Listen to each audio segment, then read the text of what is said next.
Alô, você ligado no canal Papo Técnico, lugar destinado para entrevistas com treinadores e ex-jogadores de futebol. Hoje vamos bater um papo com o técnico de futebol, Sérgio Soares. Mas antes, faço convite para você deixar seu like, deixar sua inscrição e o seu compartilhamento para não perder absolutamente nada que acontece no canal Papo Técnico aqui no YouTube. Bom, Sérgio, quero te agradecer por ter aceito o convite para a gente falar de futebol e também da sua carreira. Obrigado pelo convite, Luiz. É uma satisfação imensa estar aqui com você mais uma vez. A gente poder falar um pouquinho aí do que rola dentro do nosso futebol. Como que estão os planos para o próximo passo da sua carreira como técnico de futebol? Estamos aguardando aí algumas situações, pode ter novidade, né? Estou conversando um novo projeto, e esse novo projeto ele pode acontecer. A conversa está avançando, né? Vamos aguardar que em breve nós vamos ter novidades aí. Pelo andar da carruagem teremos novidades, sim, né? Para que a gente possa aí desenvolver um trabalho nesse restante de 25, mas pensando na temporada de 26. Bom, Sérgio, no nosso último papo, você deixou um gancho sobre o aumento do número de estrangeiros no Campeonato Brasileiro. Desde 2024, o número de estrangeiros no Campeonato Brasileiro é de 9. Queria que você desse a sua opinião, se você concorda ou discorda com esse aumento do número de estrangeiros no Campeonato Brasileiro. Não, eu discordo. Eu acho que nove vagas para estrangeiro é muita coisa, é exagerado, né? Eu acho que 5 é um bom número, né? 5 eu já achava que era muito, né?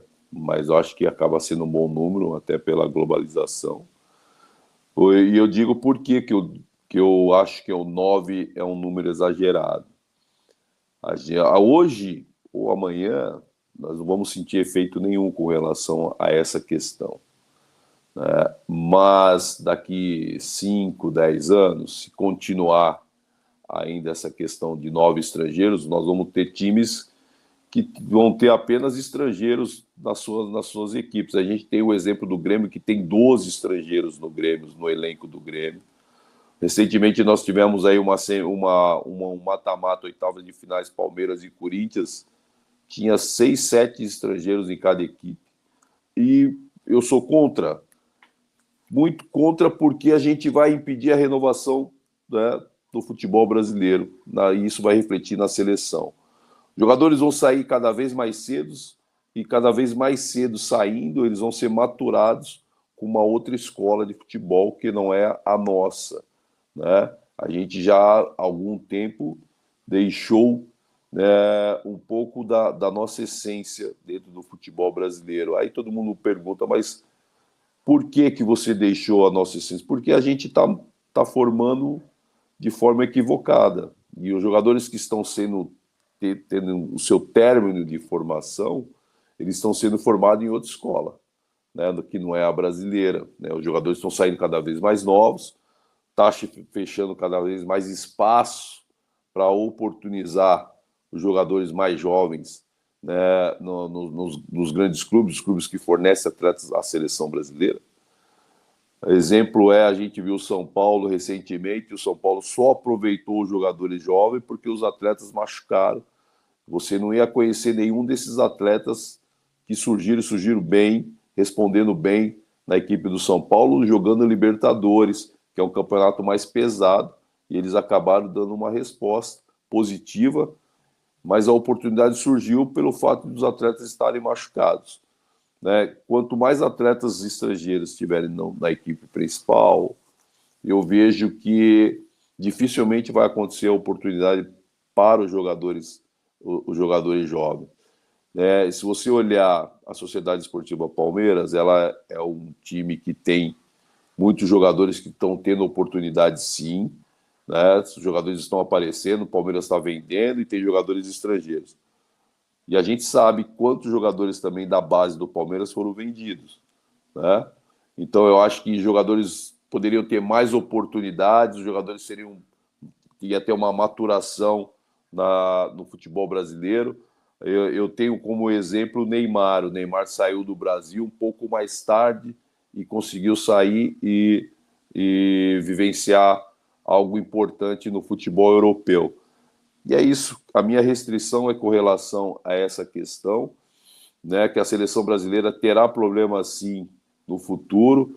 A gente tem exemplo aí da seleção italiana, que num período, o campeonato italiano eram 11 estrangeiros e tinham as suas principais equipes, né? Eu lembro a Inter de Milão tinha 11 estrangeiros e não tinha jogador italiano, e acabou refletindo no futuro da seleção italiana, chegando a ficar até fora de Copa do Mundo, que eu espero que isso não aconteça com a seleção brasileira em função dessa questão que eu acabei de citar. Você citou uma questão interessante. A Inter de Milão foi campeã da Champions 2009-2010 contra o Bayern, com o time titular inteiro, sem nenhum jogador italiano. Então, é bem isso que você disse. E, Sérgio, antes da gente falar sobre a sua carreira, o Neymar, mais uma vez, não foi convocado, né? O Ancelotti disse na coletiva que ele preserva muito a questão física do atleta, e hoje o Neymar não está 100% da sua questão física. O Neymar está 100% da sua questão física. Isso pode ser importante para a seleção brasileira na Copa do Mundo de 2026. O Neymar bem, isso faz a seleção brasileira olhar com bons olhos para a Copa do Mundo em relação ao que não vem acontecendo atualmente? O Neymar tendo no melhor da sua forma, ele vai ser um jogador importante para a seleção brasileira. Ele vai ajudar muito. O Neymar, na minha opinião, é um dos últimos craques gênios que o futebol brasileiro fez. Né? Eu não vejo ninguém com a qualidade do Neymar pós-Neymar. Né? Então, eu acredito que o Neymar, é evidente que o Neymar hoje é um jogador mais velho, né? Um jogador que não vai ter mais aquela situação de pegar a bola lá atrás, de 3-4, mas a inteligência, a capacidade dele, ele continua tendo. E ele estando bem fisicamente, ele pode ser uma peça importante para a seleção brasileira durante a Copa do Mundo. É evidente que hoje, né, o Neymar está buscando essa melhor condição, essa melhor parte física, e a gente percebe que o Neymar agora está jogando uma posição diferente, uma posição mais próxima do gol, e é isso que ele precisa entender também, né, que se ele jogar mais próximo do gol, ele com certeza será um jogador mais perigoso e de suma importância para a seleção brasileira. Eu não abriria a mão do Neymar, ele numa boa condição, e acredito que o Ancelotti também não, tanto é que o Ancelotti vem conversando com o Neymar, né, através de telefonemas. O Neymar não foi para a seleção agora porque tá com um problema clínico, né, e acredito que isso também é um cuidado do treinador da seleção brasileira, para utilizar o Neymar sempre quando ele estiver numa boa condição. O Brasil já está classificado. Eu acredito que num processo aí que vai ter aí jogos amistosos à frente, o Neymar deverá figurar com a camisa da seleção brasileira e já começar, né, uma preparação, um convívio com o treinador, né, que estará à frente da seleção na Copa do Mundo o ano que vem. Bom, Sérgio, agora fala um pouco da sua carreira. Em outros episódios, a gente falou de outros momentos. Hoje eu vou focar um pouco mais no Santo André. No Santo André você viveu momentos interessantes, título de Copa do Brasil em 2004 como auxiliar técnico, em 2008 vice-campeão da Série B, em 2010 vice-campeão paulista, perdendo a final para o Santos. Começando com essa Copa do Brasil de 2004, é um ano que você se aposenta como jogador e já migra como auxiliar técnico do clube. E com a suspensão do Pérez Chamusca, você assume a reta final da Copa do Brasil.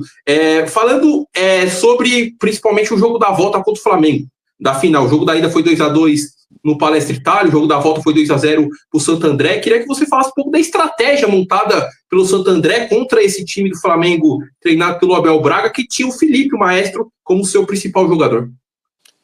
Foi um momento muito importante, assim, para mim, porque era o início da minha carreira, né, como comissão, mas eu tinha do meu lado um treinador que a gente tinha uma parceria muito grande, uma congruência dentro do pensamento do que é futebol, a leitura para com os seus adversários, e acabou dando muito certo.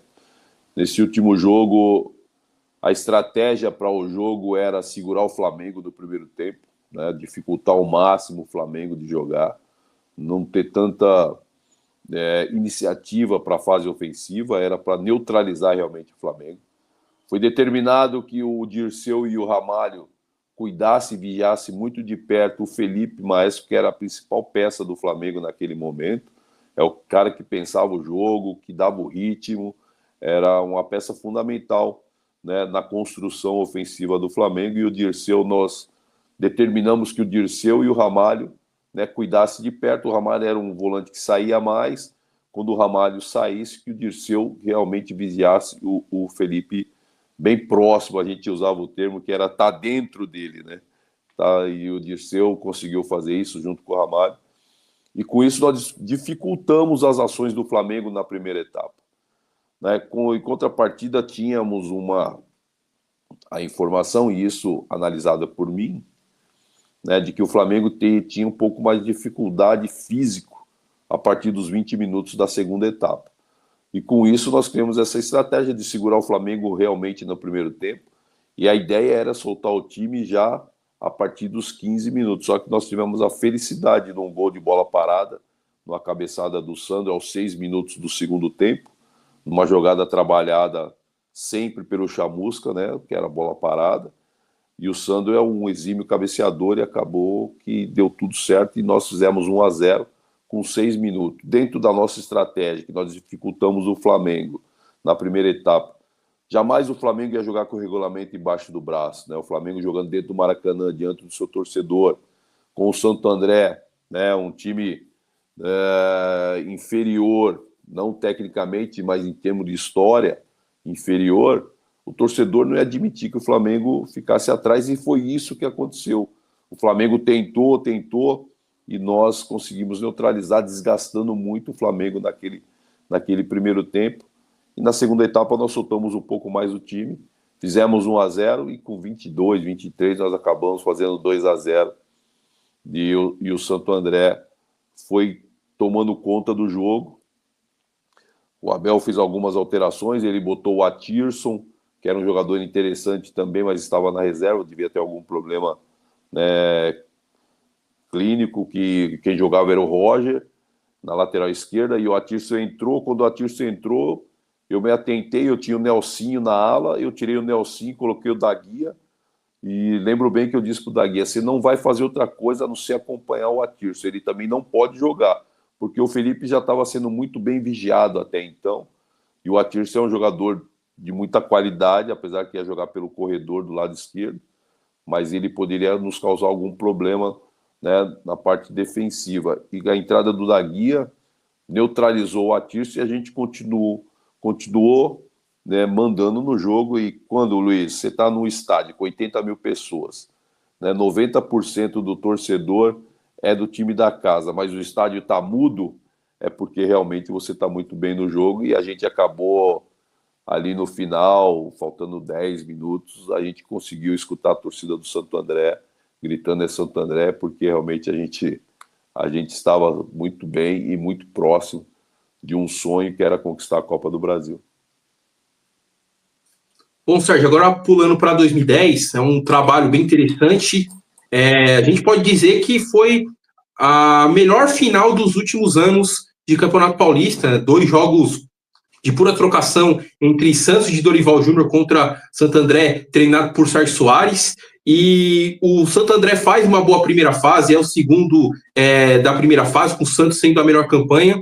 E na próxima fase, né, o mata-mata, o Santo André se classifica contra o Grêmio Prudente e enfrenta o Santos na final. Queria que você falasse um pouco da montagem desse elenco que decretou essas 2 grandes finais contra o Santos, com o Santo André sendo vice-campeão.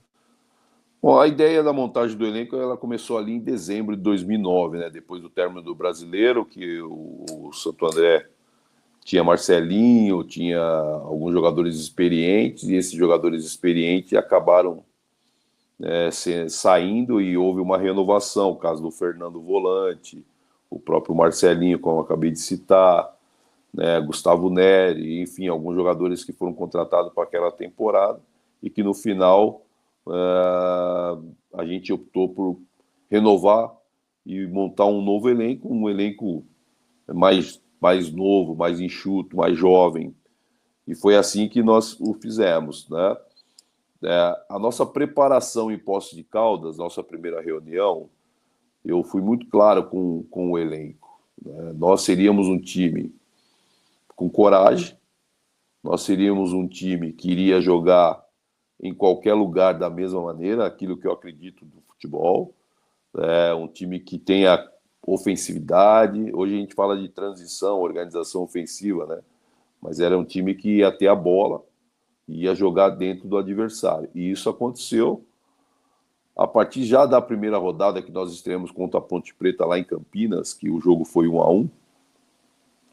A gente teve as melhores oportunidades dentro do jogo contra a Ponte e acabou que o jogo ficou 1-1.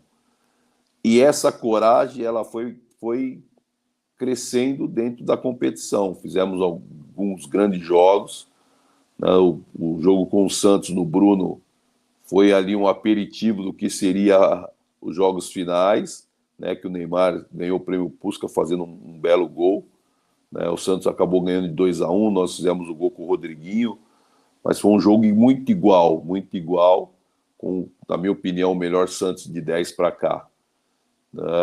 E isso foi dando confiança. Nós ganhamos do Palmeiras do Parque Antártico, que na época era o Parque Antártico, hoje é o Allianz. Ganhamos do Palmeiras de 3-1. Fizemos um baita jogo contra o Corinthians de Ronaldo, Roberto Carlos, né? E contra o São Paulo nós já estávamos classificados, nós tivemos ali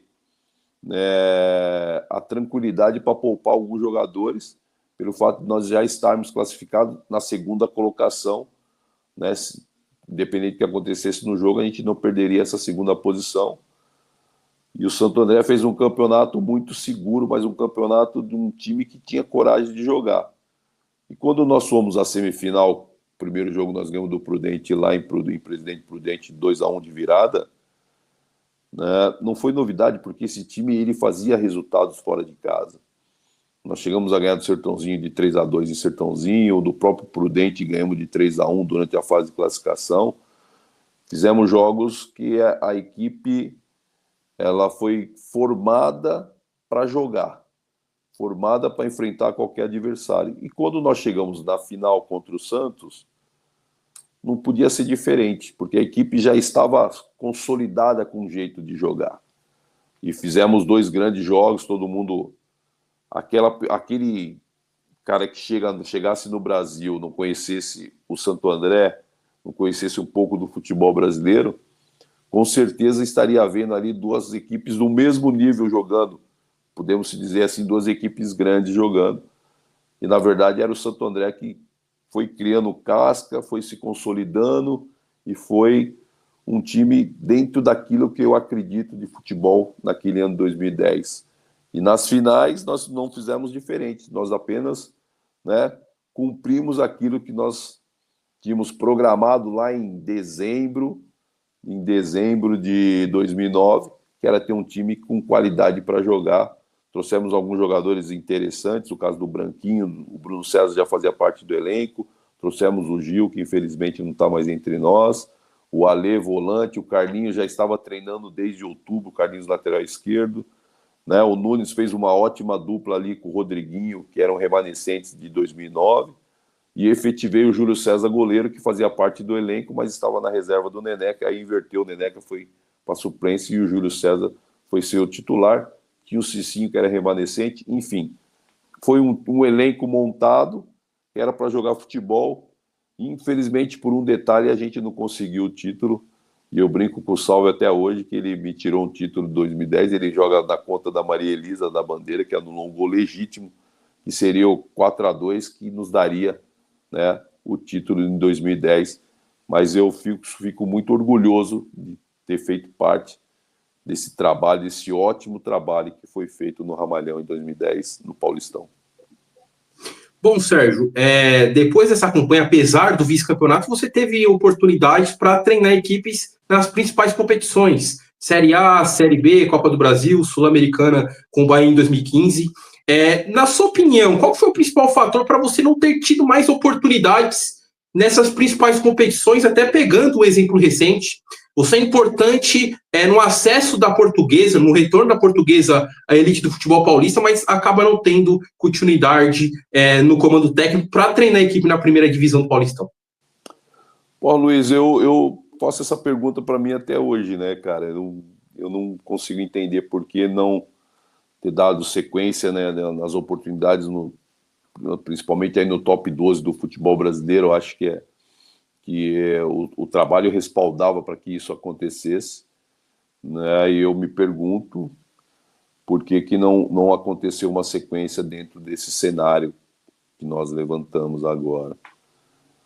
Eu acho que a minha ideia de jogo, ela vai muito de encontro ao que o torcedor de grandes clubes gostam, né? Porém, vamos dizer que os dirigentes não enxergavam desta forma, e talvez por isso que não aconteceu, né? Mas eu também não tenho a resposta precisa para te dar, né?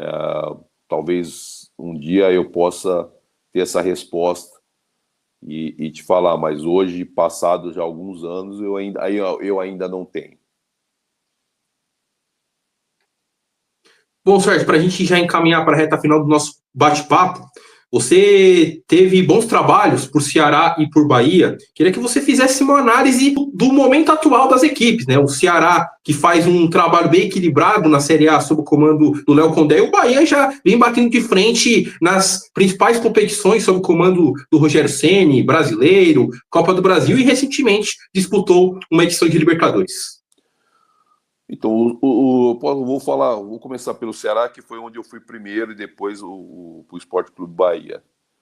O Ceará tinha uma gestão que era o presidente Evandro, no meu primeiro ano, 2013, que é um cara que resgatou, né, o Ceará de uma situação muito difícil, através do Robson, que posterior foi o presidente, que na minha época ele era o vice-presidente, depois passou a ser o presidente da minha segunda passagem pelo Ceará.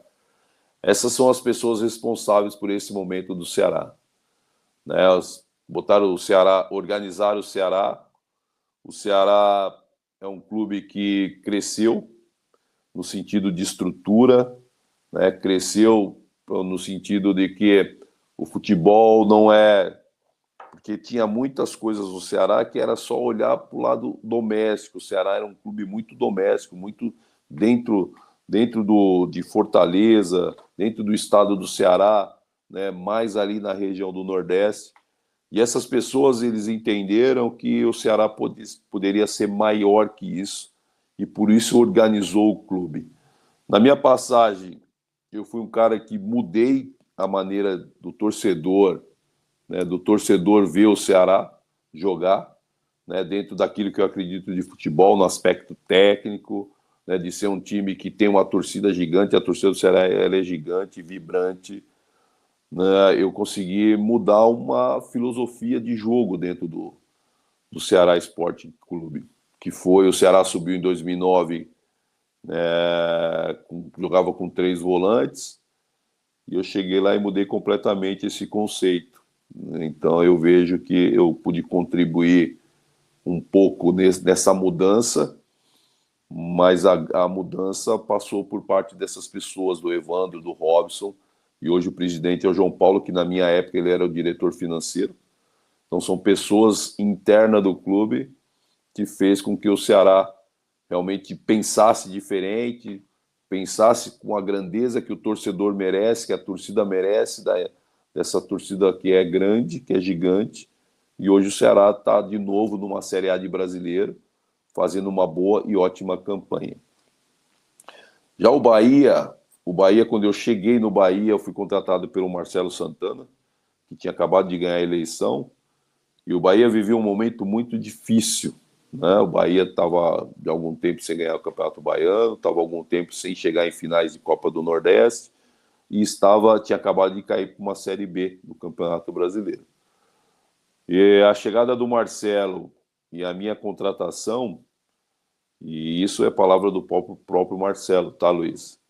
Foi a sementinha para mudar o Bahia, porque tinha um projeto para o Bahia virar SAF, mas o Bahia teria que caminhar para poder facilitar esse projeto chegar. E a partir de 2015 foi tudo isso que aconteceu, né? O Bahia vendeu alguns jogadores, revelou o caso do próprio Jean, goleiro, que jogou aqui no São Paulo, foi um jogador que nós revelamos. O O Capixaba, que está no Bragantino, também foi nós que revelamos.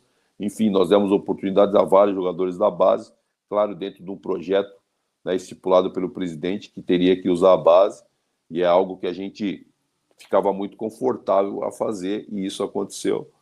O Bahia foi campeão baiano, o Bahia chegou à final de Copa do Nordeste, né? Nós brigamos na Série B, mas não aconteceu, porque faltou um detalhe ou outro. No ano seguinte, o Bahia conseguiu o acesso, junto com o Guto, sob o comando do Guto Ferreira, e o Marcelo deixou o Bahia na Série A, mudou-se a gestão deu sequência e chegou o Grupo City, que hoje treina num CT que a gente já estava programado para treinar nesse CT, né, sair do Fazendão lá em 2015, o CT de ótima qualidade, melhorar ainda mais pelo que eu vi.